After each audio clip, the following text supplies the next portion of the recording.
Olá, sejam muito bem-vindos a mais uma live especialíssima do Brasil Fantasy Football BRFF, o seu canal de fantasy no Brasil, no YouTube, nas redes sociais, nos aplicativos de podcast, em todo lugar, inclusive na casa do nosso galã Caio Bretas, que está de volta às lives do nosso canal.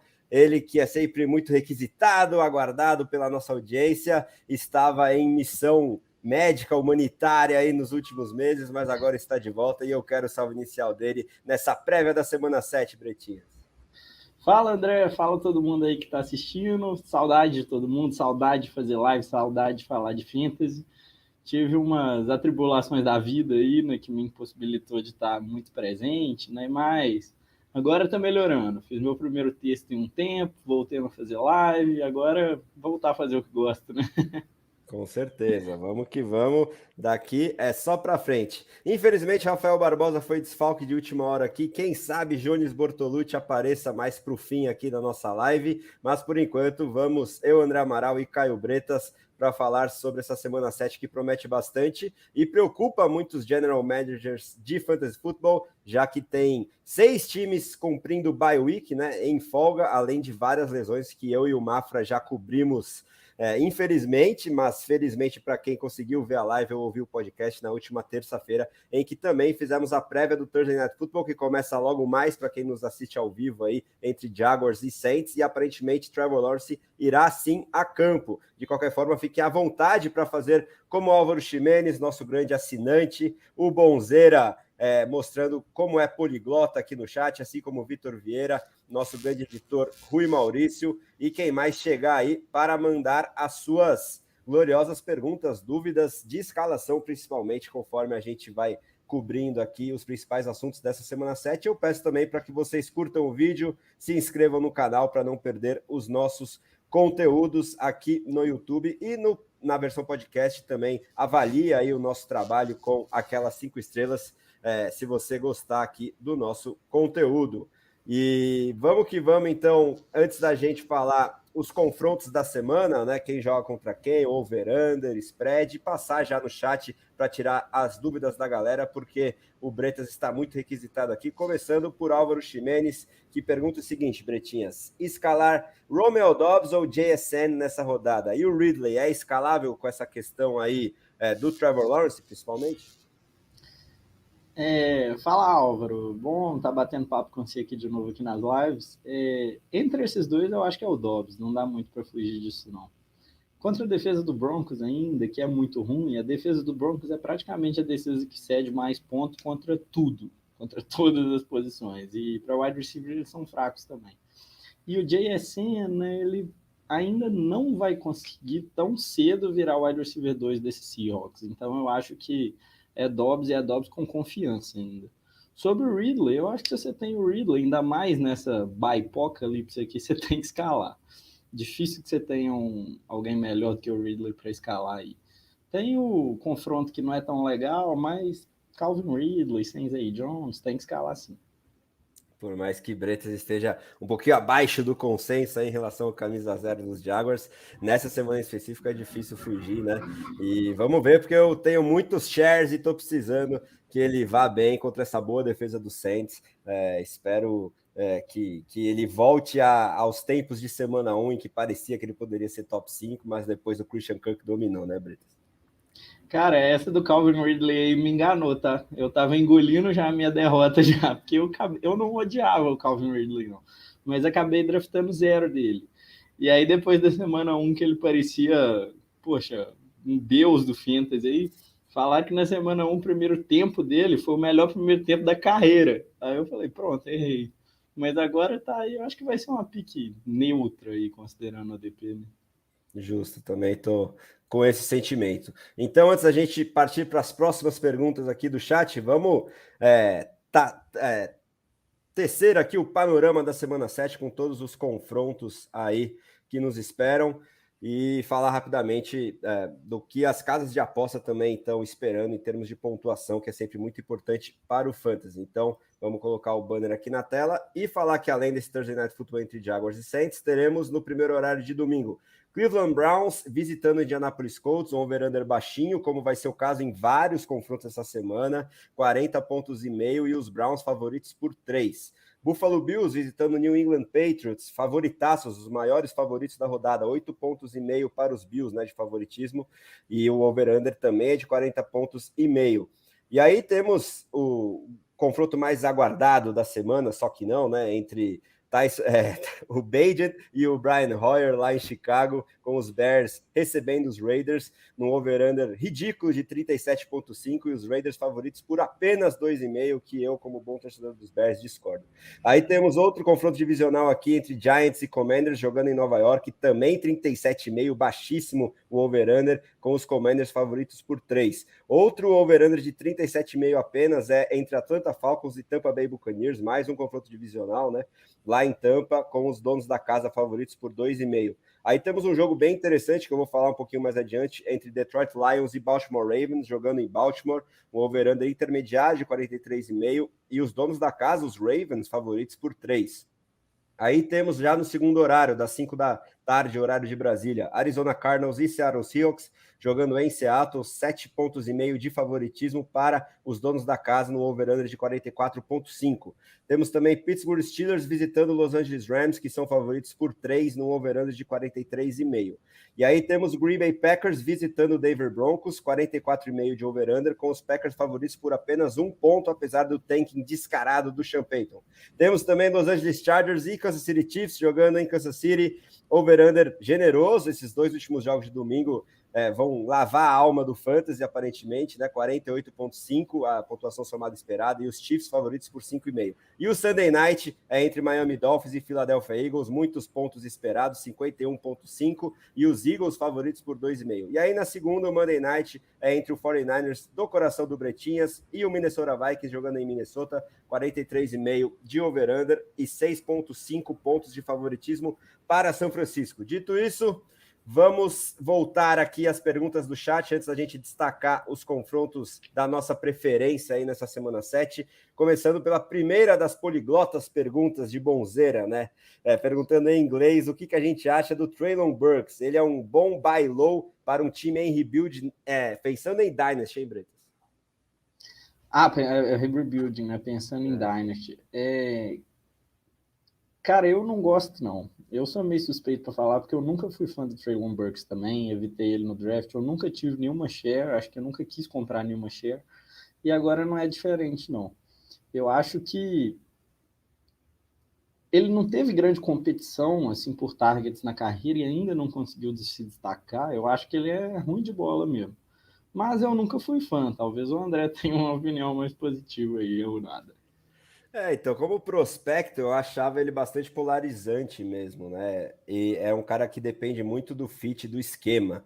E num time que passa pouco a bola, que tem um quarterback em pleno declínio e as opções jovens são piores ainda, aparentemente, né? Vamos ver agora com o Ryan Tannehill de fora se o Will Levis surge das cinzas, ou se a gente vai chegar aí, seguir aí com o Malik Willis mostrando muito pouco. Mas eu acho que não dá para passar tanto pano assim depois de quase 1 ano e meio aí de profissional do Traylon Burks. Ele teve uns flashes aí na metade final de 2022, mas muito pouco ainda para a gente ter uma esperança que dias melhores virão. Ok, que tem um histórico aí na NFL de recebedores que começam a explodir a partir do ano 3, mas eu acho que isso é cada vez menos frequente, porque os wide receivers estão sendo cada vez mais exigidos desde cedo, né? Então eu também estou mais para essa linha de fade aí do Burks. Ok que hoje o preço dele está muito baixo, dependendo do que for a contrapartida, pode ser que vale a pena um buy especulativo, mas sem uma esperança de que ele possa se tornar aí o seu wide receiver 2, wide receiver 3 consolidado,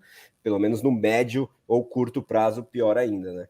E aí, ó, seguindo aqui no chat, o Rui tá brincando que detectamos um gringo, e chegou também uma pergunta aqui do Vitor Vieira, que tá sempre de olho na gente, e tá perguntando para você, Bretas. Liga Standard, o time dele tá bem de running back, porém tem o Latavius Murray no roster para stash, e o Elijah Mitchell tá na waiver. Você acha que vale a pena buscar o Mitchell com essa dúvida ainda sobre a disponibilidade do McCaffrey para segunda-feira, ou é melhor manter o Latavius Murray agora com Damian Harris fora de combate?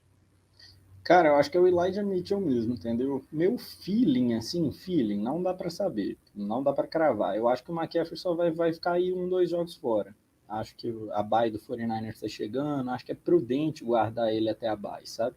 E eu sinto que é isso que o 49ers vai fazer. E o Shanahan gosta do Elijah Mitchell. Ele só tirou o backfield do Elijah Mitchell quando chegou o McCaffrey, mas eu acho que aí entre Mitchell e Jordan Mason vai ficar o Mitchell mesmo. Ele é um cara que eu mesmo busquei em algumas ligas aí já de stash e prefiro ele tranquilo do que o Latavius Murray. Eu acho que tem bem mais upside, né? E sinto também que a coisa mais prudente a fazer é descansar aí o McCaffrey. E eu acho também que com o Mitchell plenamente saudável, que não foi o caso em 2023 ainda, e o Shanahan fez questão de deixar isso claro quando foi perguntado não sobre o Mitchell, mas sobre o Mason na coletiva de imprensa depois do último jogo, ele falou que o Mitchell só não teve mais oportunidades ainda porque não estava plenamente saudável, não estava disponível, né?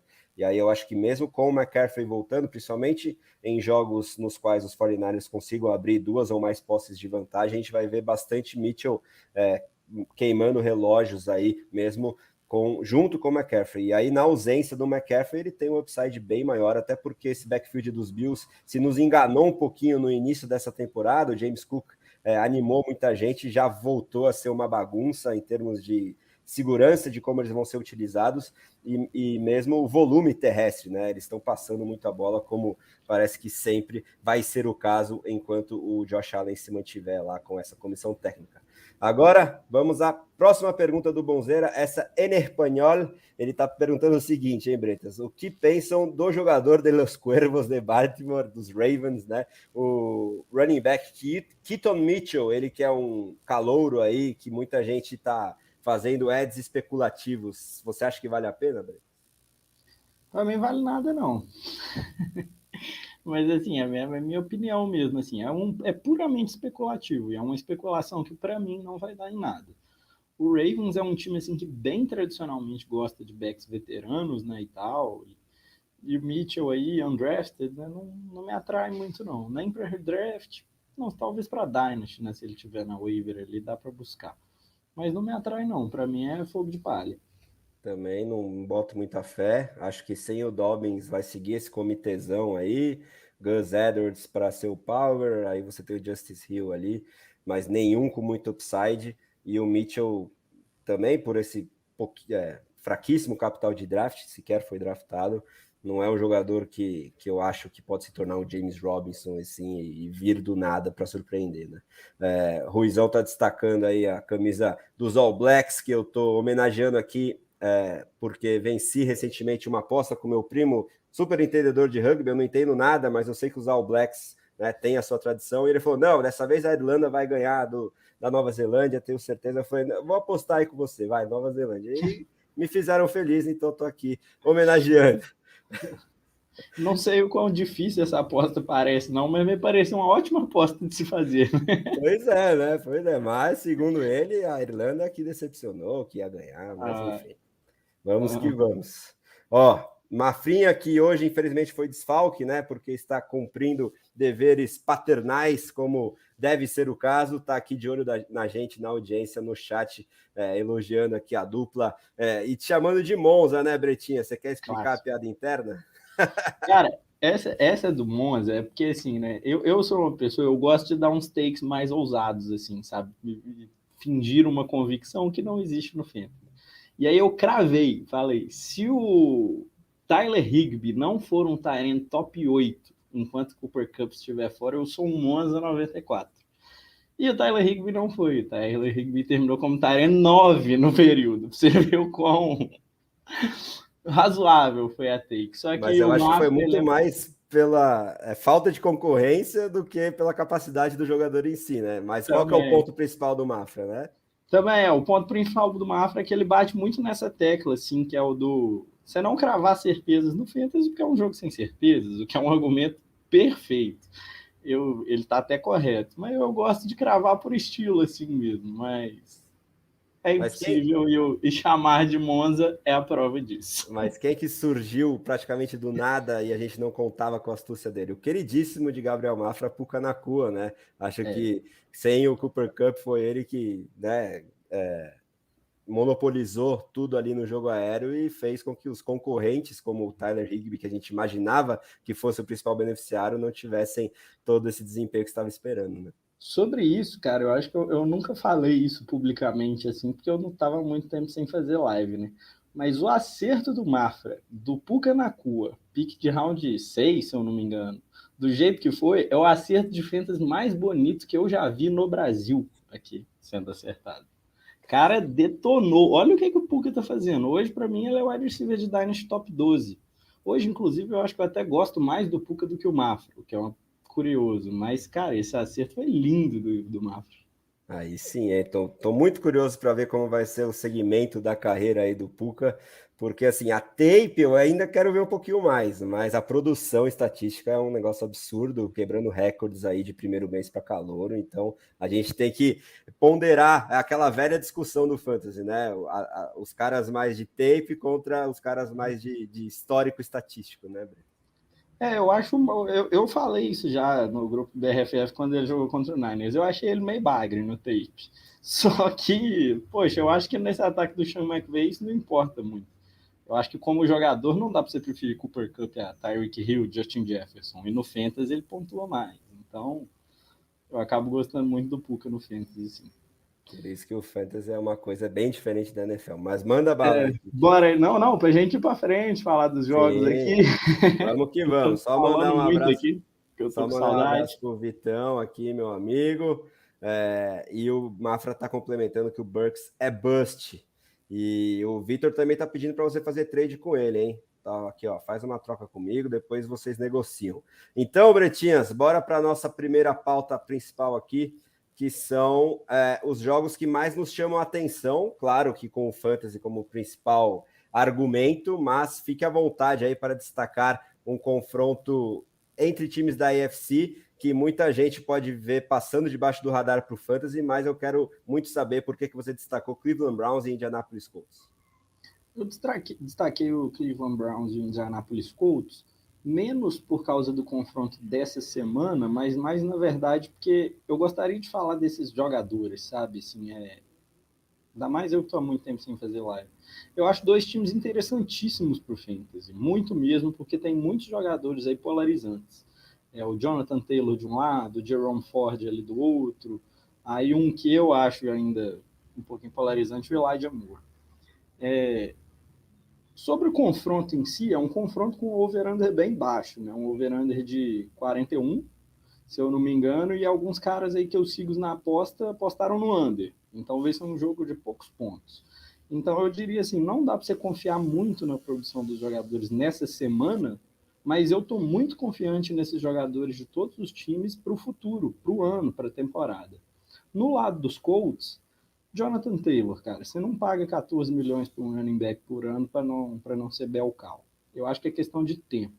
Então, esse jogo, eu acho que ele ainda não vira bel cal. Contra a defesa de Cleveland, ele vai pontuar mal. Eu queria frisar a mensagem do não desista do Jonathan Taylor. Eu já comprei 2, se eu não me engano, em redraft esse ano, e gostaria até de comprar mais. O Michael Pittman é outro cara que eu acho aí que está tendo uma temporada sensacional abaixo do radar. O Pittman, no segundo ano dele, eu fui conferir, ele fez 14,0 pontos. No ano seguinte, toda analista de fantasy amava ele, ele saiu como wide receiver 11. Eu fui um dos que gostava dele, não deu certo. Esse ano, ele está indo melhor do que a melhor temporada da carreira dele. E com Gardner Minshew, passes curtos, eu acho que isso tem tudo para se manter. É um cara que eu já tentei comprar em Dynasty, já tentei comprar em Redraft, é um cara aí que novamente, não tá bom o jogo para ele essa semana, mas também não desista. É um bom alvo para contra, vai ser um bom alvo para o ano inteiro. Assim. E no lado do Browns, cara, eu queria destacar o Elijah Moore, que eu acho também que é um bom alvo aí para compra na baixa. Eu acho que tá chegando a hora de um jogo dele estourar. E eu acho que principalmente se o Deshaun Watson jogar, esse jogo pode ser contra o Colts agora. Ele está tendo praticamente o mesmo número de targets do Amari Cooper. O Amari Cooper está tendo 22% dos targets no ano, o Elijah Moore está tendo 21% nos targets no ano. Aconteceu aleatoriedade aí que na minha opinião é aleatoriedade, né? Que o Elijah Moore não está pontuando com esses targets. Mas eu acho que isso é variância, assim, ele teve umas semanas ruins aí, o quarterback não acertou os passes para ele, o Deshaun Watson eu vi errando 1000 bolas para o Elijah Moore já, esse tipo de coisa. Mas eu confio aí que a margem de diferença entre a Mari Cooper e Elijah Moore é pequeno. Eu acho que é tipo esses 22% e 21% de targets que eles têm. Não é tão grande. O Elijah Moore é um cara que você compra de graça. E eu tinha que falar um pouquinho do Cleveland também, né? O André, ele sabe que eu tô puxando saco demais de Cleveland, né não, André? Pois é, o cara torce mais para os Browns que para os Niners, não larga o osso de jeito nenhum, mas acho que parou para ver um pouquinho o jogo do Deshaun Watson, tá longe de ser o mesmo dos tempos de Houston, né? Principalmente para Dynasty, acho que isso é preocupante, mas gosto desses takes aí e acrescentaria o running back aí dos Browns, que daqui a pouco eu vou falar sobre ele também, e acho que todos esses jogadores principais aí de Colts e Browns, principalmente dos Colts que tendem a ter uma vida muito difícil contra essa defesa que está parando todo mundo, inclusive os Niners semana passada, no caso de Cleveland, vão ser ótimas opções de buy low, principalmente o Jonathan Taylor, né, que faz todo sentido isso que você falou, eles não iam renovar se não fosse para usar, só que a gente tem que ter paciência, porque ele estava treinando se tanto de forma limitada, ficou tempo fora dos gramados, e o Zach Moss estava rendendo bem, e aí a tendência é que ele tenha mais um jogo difícil agora por causa do matchup também, mas no máximo começo de novembro a gente vai ver o Jonathan Taylor dos velhos tempos, acredito eu, e salvo engano o calendário é bem interessante, né? Principalmente nos playoffs do Fantasy, e principalmente para Cleveland no jogo terrestre, então daqui a pouco eu falo sobre o Jerome Ford também, que eu acho que é uma boa opção já para essa semana também, inclusive. E aí o meu jogo... Bom, Não, e os playoffs, manda você bala. tinha falado aí sobre os playoffs. Os playoffs são a época mais importante, né, do ano. Tipo assim, o desempenho nos playoffs vale muito mais do que o desempenho aí na semana 7, 8 e 9. E nessa hora, se o Jonathan Taylor não tiver Belcal aqui há 2 meses, poxa, significa que essa lesão está demorando bem mais do que deveria para se curar. Eu acho que o provável é que nos playoffs ele esteja Belcal.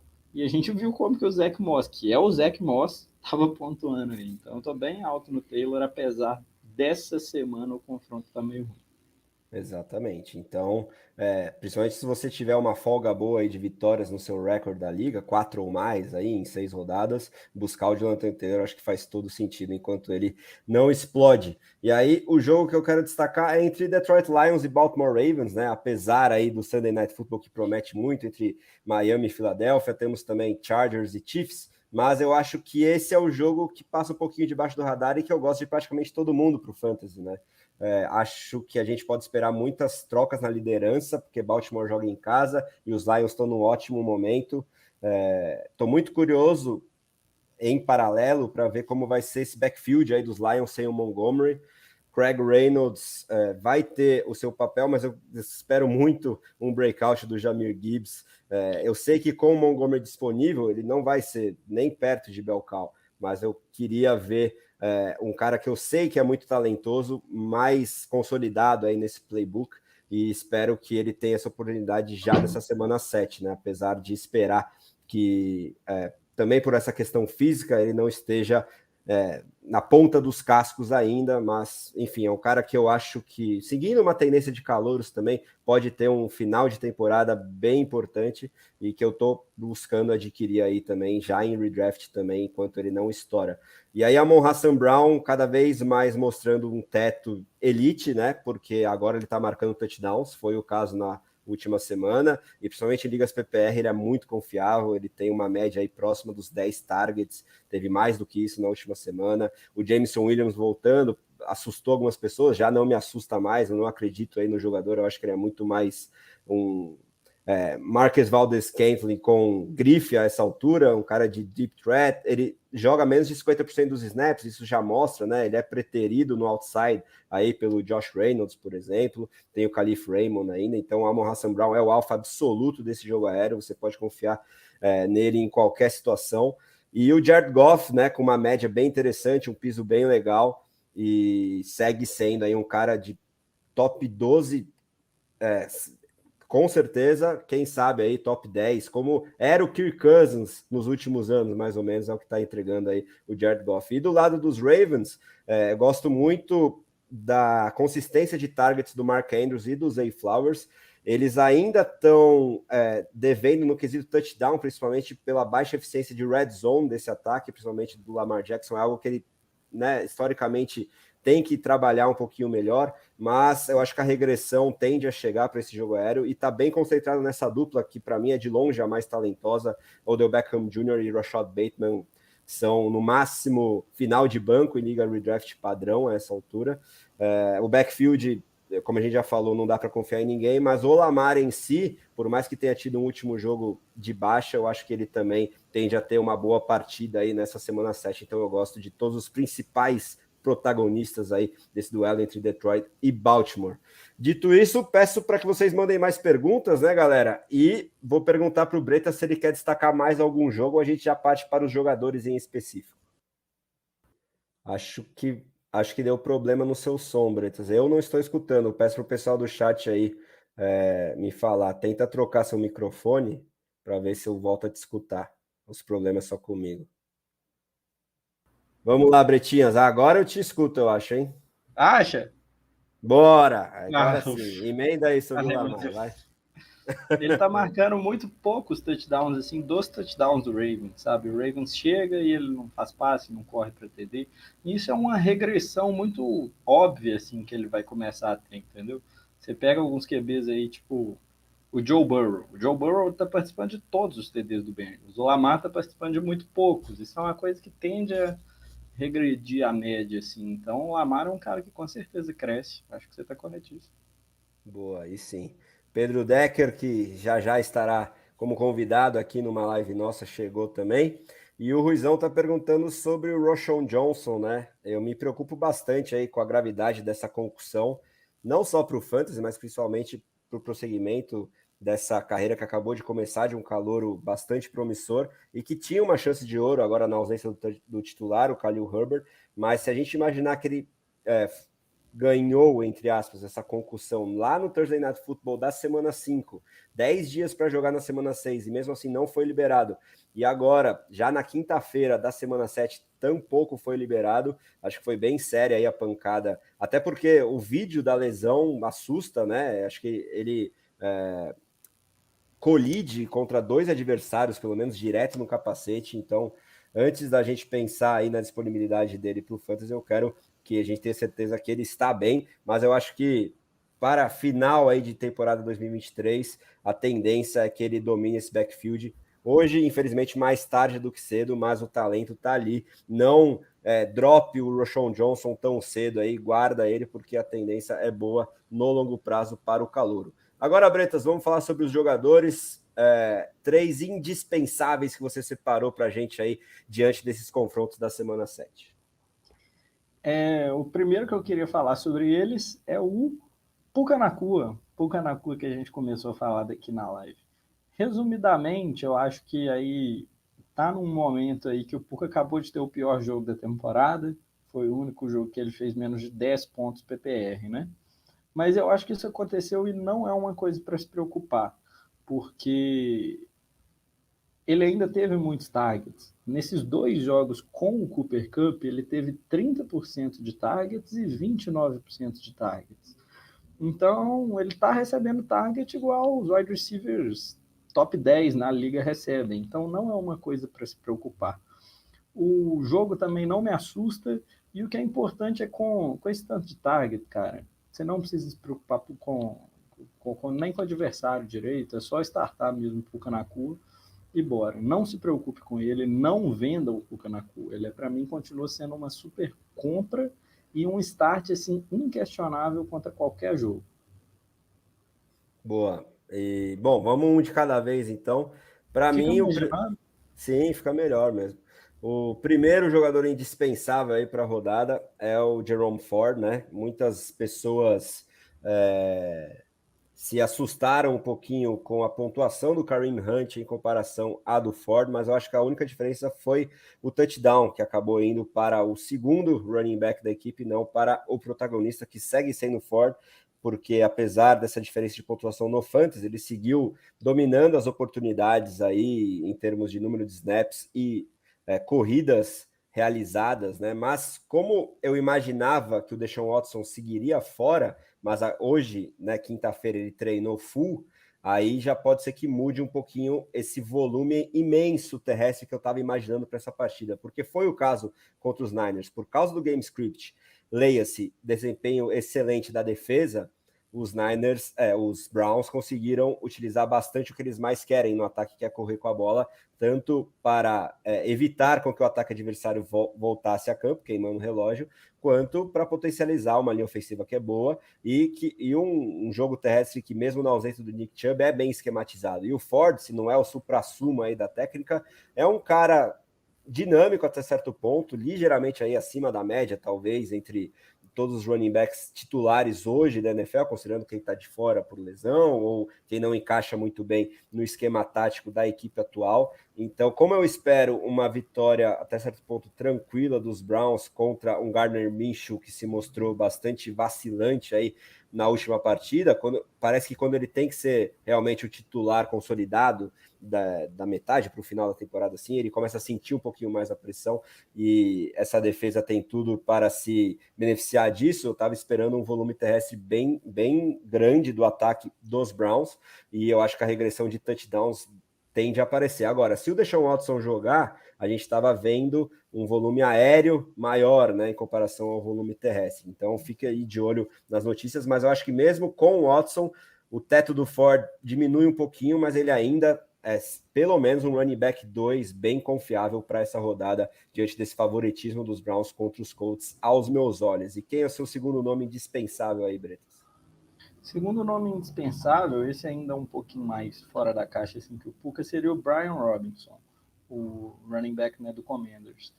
O caso dele é um caso interessante porque ele enfrenta o New York Giants, né, que a gente sabe que é talvez a segunda maior bagunça da NFL esse ano, atrás do Denver Broncos. E o Brian Robinson é o empurrador de touchdowns desse time, né? Mas tem uma coisa mais importante. Embora ele esteja tendo mais snaps do que o Antonio Gibson, essa diferença se acentua na red zone. O que significa? Entre a não red zone, o Commanders usa mais o B-Rob. Na red zone, usam quase que só ele. Isso significa o quê? Aqueles touchdownzinhos curtos, de 10 jardas, da goal line, vão para o Brian Robinson. E nesse jogo contra os Giants, eu acho bem provável que anote um touchdownzinho corrido, que eu acho que vai para o Brian Robinson, sem falar na possibilidade de muitas jardas corridas, alguns passezinhos também. Então é um cara aí que eu estou bem confiante que vai explodir essa rodada. Boa, outro cara que eu acho que tem tudo para seguir explodindo é o Tyrene Dallas Goedert, né? Depois de um mês de setembro que assustou muita gente, porque ele ficou meio escanteado diante do funil que estava direcionado à dupla de recebedores, né? O Devonta Smith e o A.J. Brown. Aliás, eu estava bastante animado aí, porque o Bretas não acreditava tanto, principalmente em Devonta Smith, e aí eu estava me gabando para ele, só que nos dois últimos jogos, quem apareceu foi o Goddard e o Devonta, que foi escanteado. E para piorar a minha situação, o Devonta Smith é dúvida. Eu não vi se ele treinou na quinta, eu já sei que na quarta ele não treinou por um problema de hamstring, né, posterior de coxa, que é bem chato, tende a afastar o jogador por 2 a 3 jogos em média. Então, principalmente se o Devonta Smith não for a campo, Dallas Goedert ganha ainda mais proeminência no maior shootout esperado da rodada, né? O único jogo acima de 50 pontos, segundo as casas de aposta.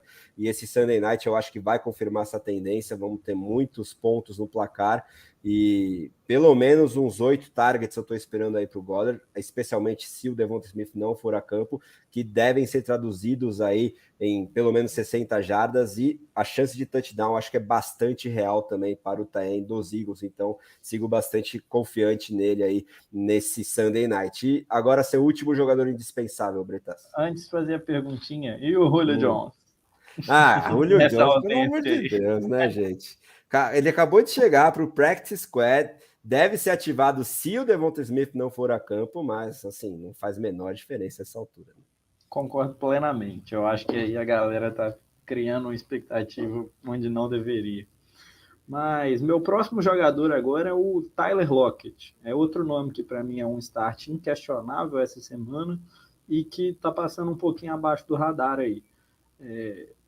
O negócio é que enfrenta o Arizona Cardinals, né, o Seahawks. E a defesa do Arizona Cardinals tá uma mãe recentemente, principalmente nos últimos jogos, apesar de um começo de temporada até interessante. Nos últimos 3 jogos, foi o pior time da NFL defendendo wide receivers, com muita distância para o segundo lugar. Eles cederam 3 touchdowns e 650 jardas para wide receivers.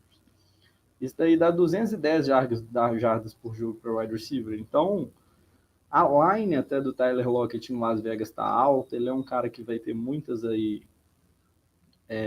targets, né, muitas recepções. E eu acho que esse pode ser um daqueles famosos joguinhos do Tyler Lockett que a gente gosta, que ele vai, de repente, média 27 pontos. Então, para mim, é um cara aí que se eu tivesse, eu escalaria com confiança.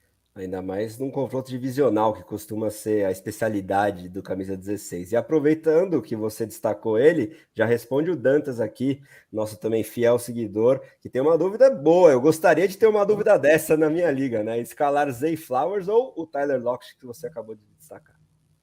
Olha, essa eu achei muito difícil, viu? É uma dúvida bem boa também, porque eu tô bem alto no Zay Flowers também. Eu acho que ele é um cara que eu tô acima do consenso. Os targets dele ali estão indicando que ele tem um jogo quente para vir aí. Olha, cara, eu acho que eu escalaria o Lockett, mas assim, se você tiver com o coração querendo ir de Zay Flowers, pode ir. O que, que você acha, André? Eu iria dizer Flowers porque eu acho que ele tem um. Os dois têm um teto muito interessante. Talvez o Lockett tenha um teto até maior, mas o piso do Zay Flowers, nesse momento, para mim, é um pouco mais confiável porque ele tem menos concorrência, ao meu ver. E eu acho que o game script no Seahawks pode forçar muitas corridas e diminuir um pouquinho as oportunidades para os recebedores. Agora, se por acaso, que existe a chance, mas eu acho que não vai ser o caso, o DK Metcalf não jogar e o Lockett jogar, porque ambos estão um pouquinho baleados, mas devem ir para o jogo.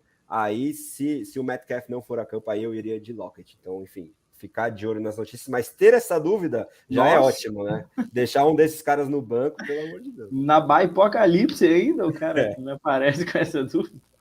Mas exatamente. quando é muito pau a pau assim, eu acho que dá para você ir para qualquer um dos dois lados. Sem dúvida. E aí, antes da gente responder o nosso amigo Júnior Mendonça, vou só mencionar meu último jogador indispensável, que é o Brandon Ayuk, né? Quase consolidado aos olhos mainstream nesse momento aí no Fantasy Football, na NFL, como um cara top 15, pelo menos. Acho que tanto para a NFL real quanto no Fantasy, ele pode finalmente ter um jogo de ultra explosão nessa segunda-feira, porque ele pega uma secundária bem fraca de Minnesota. E se o McCaffrey e ou o Deebo Samuel não jogarem, aí a coisa só melhora, né? Então ele já vem sendo o wide receiver 1, mesmo na presença do Deebo Samuel, e se a gente confirmar a ausência dele e ou do McCaffrey, eu estou bem animado para o Ayuk. Quem sabe ele tenha um desempenho de top 5 wide receiver, pelo menos nessa semana 7. Quero saber então do Bretas, quem ele escalaria no lugar do Júnior aqui no Scott Fishbowl, né? Que é aquela pontuação bem diferente do usual. Mas para wide receivers é mais usual aí em PPR, né? Rashid Shaheed daqui a pouco contra os Jaguars ou Curtis Samuel contra os Giants? Olha, cara, eu achei essa dúvida interessante também, acho uma dúvida pau a pau, só que não é do mesmo nível da do Dantas, né? O Shahid, para mim, é um bom sleeper, alguém já comentou disso nos comentários aqui. Ele tá correndo mais rotas do que ele estava correndo no início do ano, significa que ele tá ficando mais em campo. Então, assim, para mim, o Shahid é um sleeper essa semana, só que ele é muito dependente de big play, né?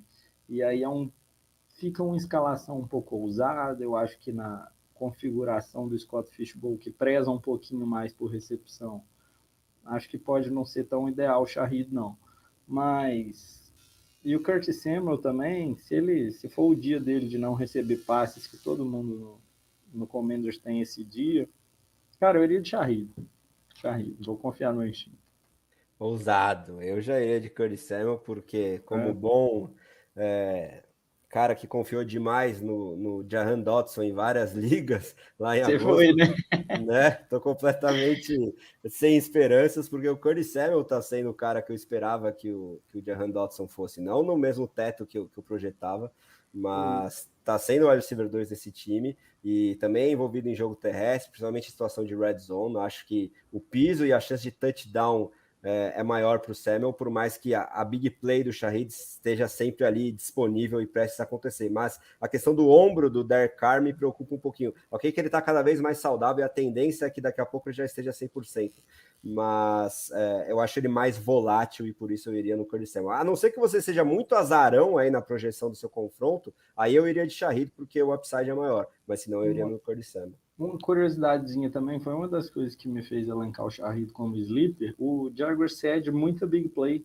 O Jaguars cedeu, acho que 12 passes para mais de 20 jardas na temporada. Esse é um número alto na liga, um dos maiores. Então, se o ombro do cara permite, pode favorecer o Shahid mesmo. Mas é uma dúvida difícil também, não tem uma resposta claramente certa. Exato, né? Os recebedores de outside estão se dando muito bem contra os Jaguars e por isso que eu espero um grande jogo do Chris Olave daqui a pouquinho. Nas próximas horas descobriremos. O Bretinhas tem muito share de Chris Olave também. Acabei de adquirir uma junto ao nosso amigo Rafael Barbosa. Espero que estejamos felizes aí antes de dormir nessa quinta-feira. E aí, ó, para complementar o que a gente acabou de falar, o Ruizão está informando que o Trevor Lawrence está ativo, vai a campo, então é importante essa informação. E o Dantas está falando que ele só tem essa dúvida entre Flowers e Lockett porque os outros wide receivers são Tark Hill e Keenan Allen. Nada mal, hein? Pelo amor de Deus. Agora, vamos para os jogadores interessantes, Bretas, mas ainda mais sleepers, né? Jogadores que a gente não pensa assim com tanta certeza quando bate o olho em colocar na escalação, mas que podem ser boas apostas para essa semana 7. Quem que você tem primeiro? Eu fiz uma abordagem assim, quase que um streamer, assim, mas eu peguei uns caras bem baixo nível mesmo. Começando então por quarterback. Vou começar pelo Jordan Love, que para mim é o melhor streamer de QB essa semana. Tem alguns QBs aí interessantes, vai ter gente precisando fazer stream de QB, e para mim o Jordan Love é o melhor dos nomes. Prefiro o Jordan Love ao Geno Smith e ao Sam Howell, que são outros dois bons nomes também. Mas o Jordan Love é meu favorito, porque a defesa do Broncos é uma bagunça mesmo. Tá muito fácil pontuar contra essa defesa do Denver Broncos. Então eu acho que mesmo um quarterback assim que não seja dos mais talentosos, consegue dissecar essa defesa, consegue marcar TDs.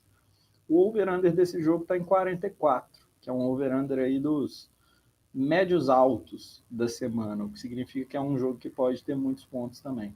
Se você vai nessa média do over-under aí e o Green Bay ganha, e Green Bay faz, sei lá, 27 pontos no jogo, o Jordan Love pode acabar tendo um bom jogo. Além disso, é claro, eu acho que o piso do Love fica muito bom, porque é praticamente impossível um QB jogar mal contra essa defesa do Denver Broncos. Sem dúvida, né? O Denver tá ali no ranking de defesas que mais cedem pontos no fantasy, no topo para todas as posições praticamente. Running back principalmente, mas, né, quarterback também, recebedores, então Tyrant gosto também. bastante. Tyrant também, então, enfim, nenhuma escapa e tá feia demais a coisa lá no Colorado. E a tendência, porque, né, volto a frisar aqui, tá cada vez mais claro que o Sean Payton quer o Caleb Williams e ele vai fazer de tudo para continuar perdendo, que ajuda os adversários no fantasy se você tiver alguém para escalar. E aí por isso que rapidamente eu destaco aqui o Aaron Jones como absolutamente indispensável também para essa rodada. É quase que o meu start of the week aí.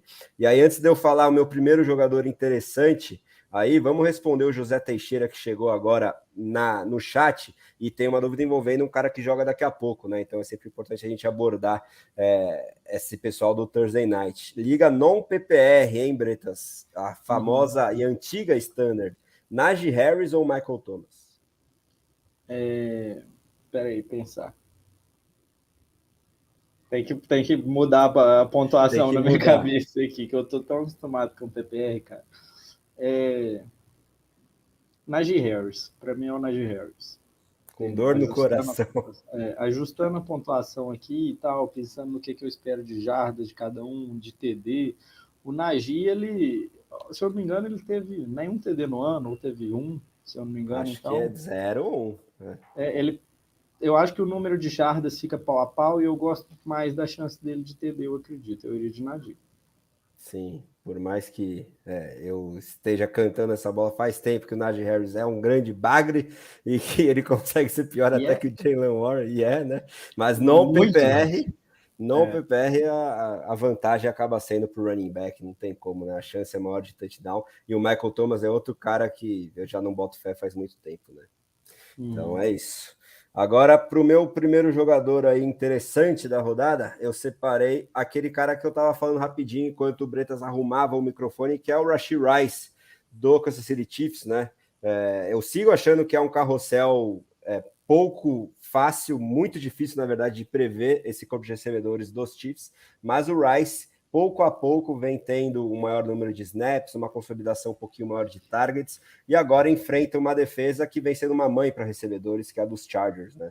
E por isso eu acho que o Rice, numa semana com tantos desfalques aí por bye e contusão, pode ser um bom sleeper aí para você apostar um touchdownzinho razoável a chance dele encontrar, porque o over-under é considerável, né? O segundo maior da rodada, e os Chiefs são favoritos também, então gosto aí, por mais que eu não seja fã do jogador e tenha minhas reservas quanto a qualquer wide receiver dos Chiefs, via de regra, o matchup é muito bom e a situação da semana e dificuldade em escalar me fazem destacar o Rashee Rice como um jogador bem interessante para essa semana 7. E o seu segundo nome aí, Bretas? Meu segundo nome agora seria o meu stream de tight end, no caso, né? Caso eu ainda estivesse fazendo a coluna lá, que é o Jonnu Smith. Aqui eu estava até abrindo no celular as pontuações dele aqui para poder falar exatamente o que foi, mas o Jonnu Smith já na semana 1 ele fez 0, aí no segundo jogo ele foi mais incluído no plano de jogo, desde então não saiu. Nas últimas 5 semanas, Jonnu Smith não fez menos que 8,5 pontos. Isso é muita coisa. A média dele passa dos 10. Então, assim, quando você procura um string de Tyrande, é o que eu acabava buscando, você gosta de 9 pontos na partida. O Jonnu Smith não faz menos de 8,5 tem muitos jogos. Então, para mim, ele é o string mesmo da semana. A pontuação dele não é aquele tipo de pontuação aleatória que depende de touchdown. Ele está com a média nesse tempo de quase 6,5 targets por jogo, que é uma média bem interessante para Tyrands, e por outro lado eu acho que deve ser estável para mim. Então, se você precisa de um stream de Tyrant nessa semana, é o Jonnu Smith. O Arthur Smith gosta dele, quer usá-lo, isso está refletindo na pontuação PPR. Isso daí não é só uma sorte, não. Isso aí veio para ficar mesmo, Jonnu. E está sendo independente a ascensão do Kyle Pitts, né? Diante do maior volume aéreo do ataque como um todo, que está beneficiando principalmente o Drake London, com um mínimo de oportunidades, está mostrando todo o potencial técnico que a gente sempre está destacando por aqui. E aí, para. Vendo aqui a statline dele, que eu abri aqui. Tem 5 jogos que ele não tem menos de 4 recepções. Teve 4, 5, 6, 6 e 4 recepções. Isso para Tairen é ouro, né? Oh. Achar um tesouro mesmo. Então vamos torcer para que a tendência siga assim. E aí, aproveitando que a gente está falando de Tairen, meu segundo jogador interessante aí, que é uma boa aposta para a semana, é o Michael Mayer, calouro do Las Vegas Raiders, né? Finalmente está tendo proeminência, porque talento a gente sempre destacou como prospecto, né? Um cara muito interessante, foi draftado no topo do segundo round, eu até esperava que ele fosse draftado no primeiro round, e eu acho que valia a escolha, se fosse o caso, e por mais que em setembro ele não tenha sido quase utilizado aí, não sei porquê, pelo Josh McDaniels, agora ele está tendo aí perto de 80% dos snaps, uma média nos 2 últimos jogos bem interessante, de próximo de 7 targets, salvo engano, e principalmente em ligas PPR ele também apresenta e oferece um piso difícil de encontrar na posição, e enfrentando o Chicago Bears, que é uma mãe em forma de defesa, acho que é uma boa oportunidade para que ele encontre seu primeiro touchdownzinho aí, por mais que não tenha o Jimmy Garoppolo como quarterback. Não sei se a essa altura Brian Hoyer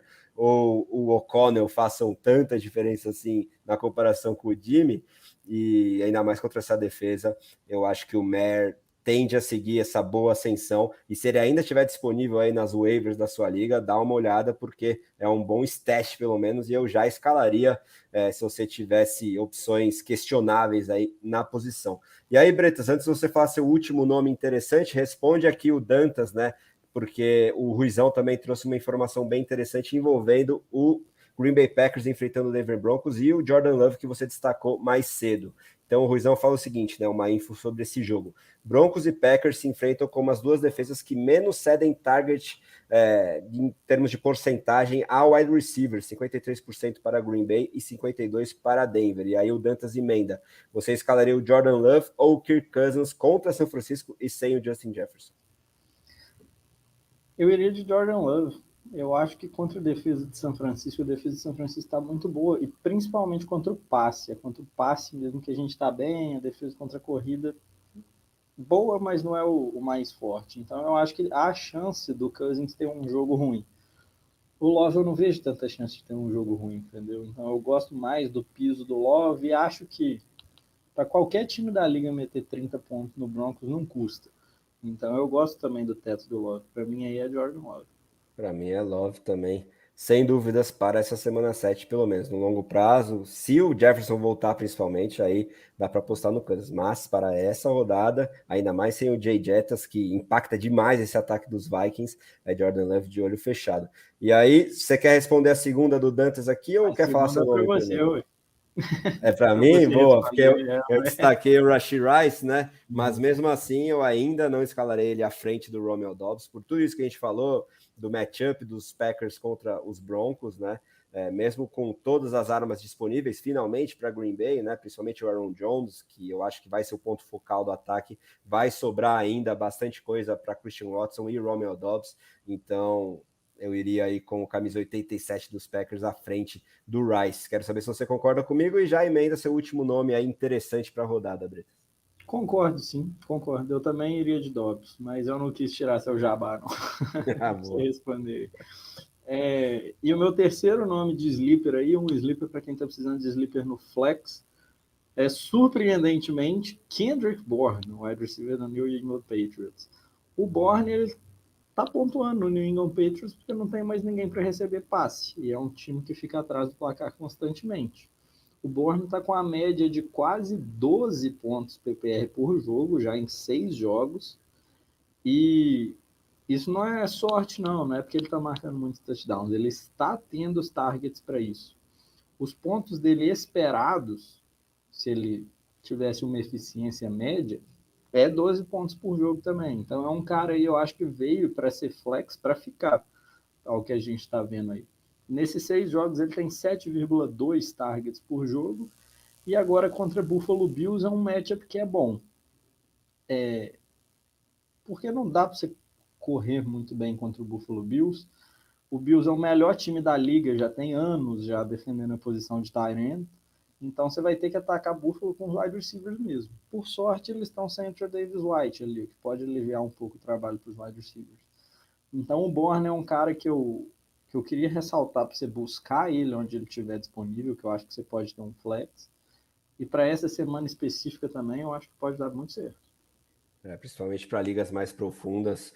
Eu, inclusive, estou escalando o Bourne em uma delas, mas eu só discordo um pouquinho em relação, não sei se é essa total a sua impressão, mas sobre o seu otimismo com uma regularidade do Bourne ou de qualquer outro wide receiver dos Patriots, porque na minha opinião, a gente já teve várias mostras que é muito difícil confiar numa consistência de qualquer pass catcher nesse ataque, né? Nas últimas temporadas, principalmente sem o Tom Brady. E eu gosto de fazer a comparação de que se a gente não consegue confiar nos recebedores dos Chiefs, os Patriots são a versão genérica desse carrossel aí maluco entre recebedores e de um time que marca muito menos pontos. E esse ano sequer o Ramondre Stevenson ou algum outro jogador está sendo consistente para o Fantasy. Então, para o longo prazo, eu não sei se eu confiaria tanto no Bourne, mas eu gosto aí para esse spot start na semana 7 também.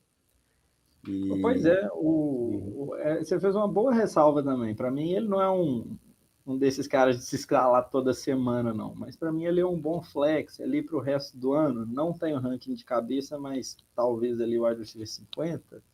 Ou seja, aquele cara ali que dá para escalar sem sentir que você está panteando a posição mesmo.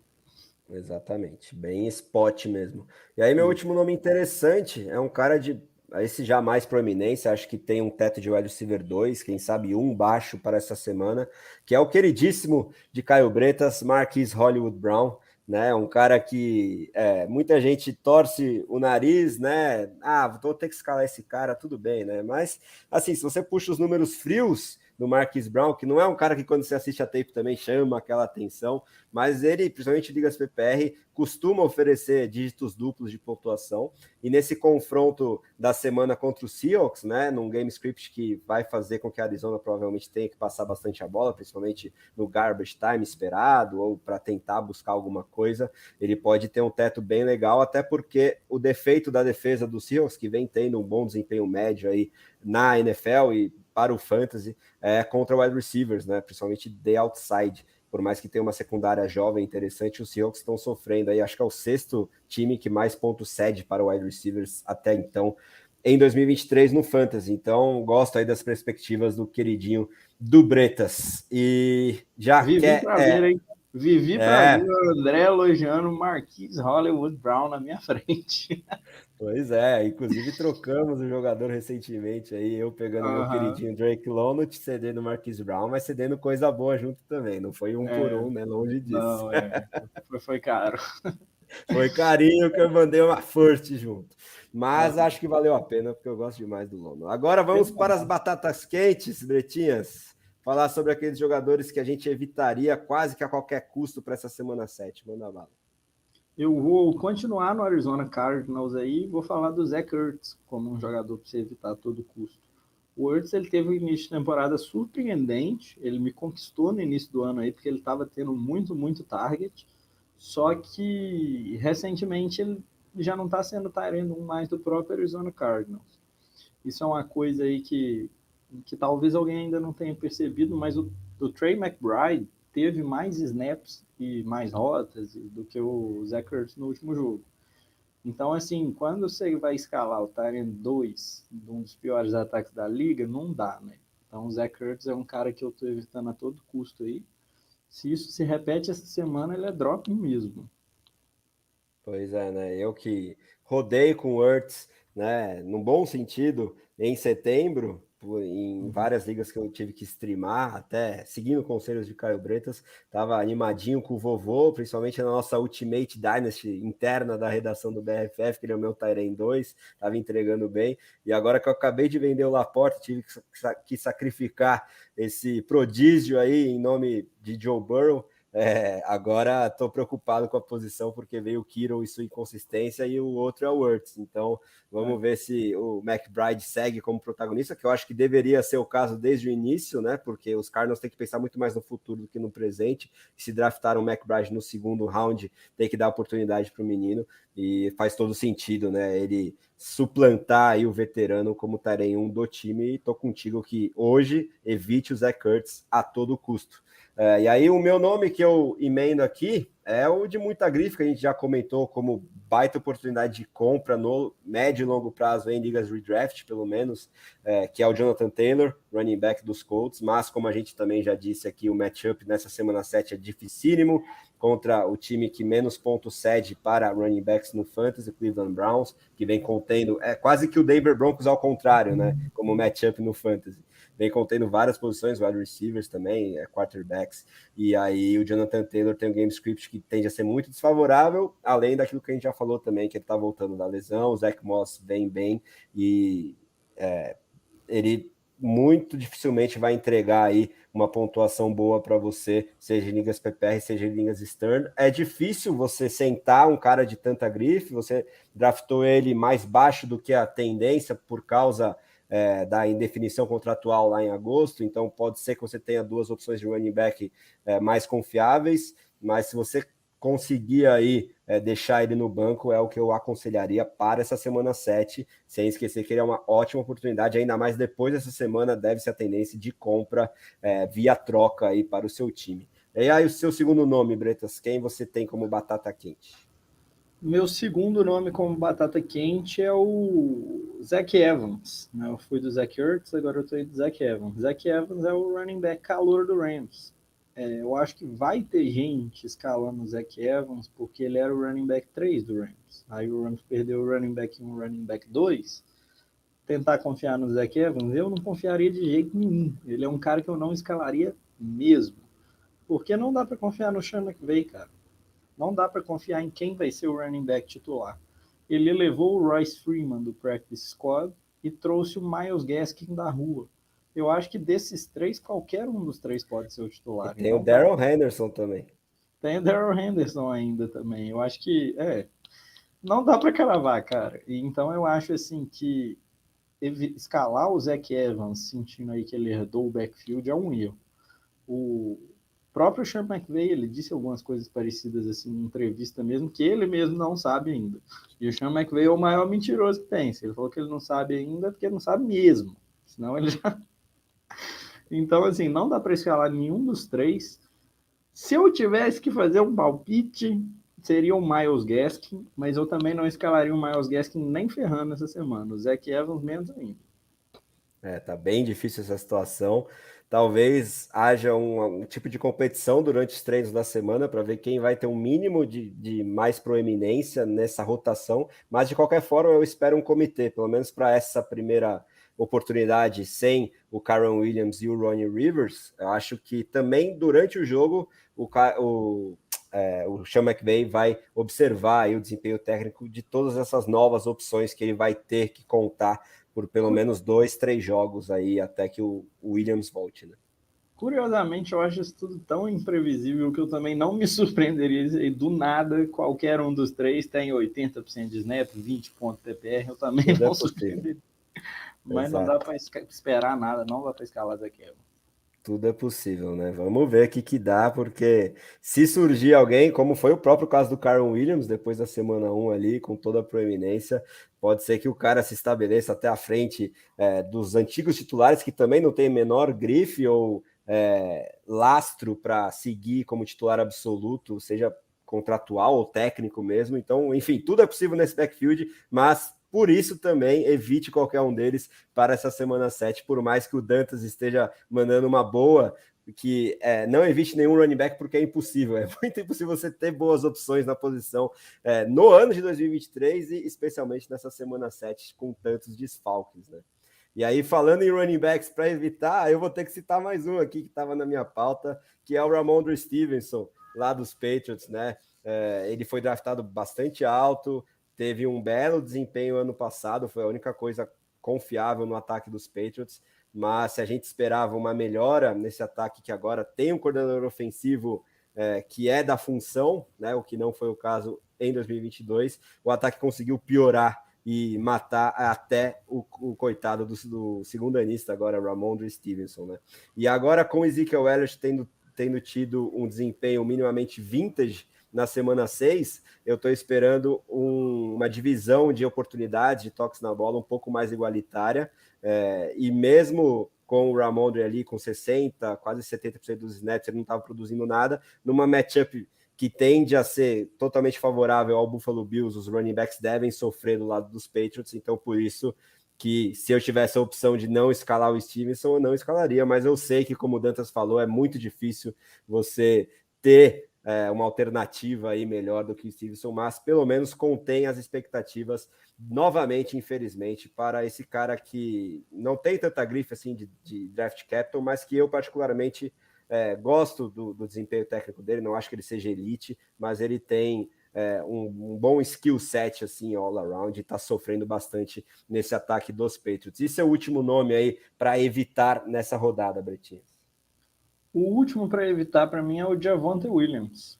O Javonte Williams caiu no tipo de situação que é a situação que eu menos gosto no fantasy de todas. Eu nunca drafto nenhum jogador que se encontra nesse tipo de situação, que é o comitê de 3 running backs.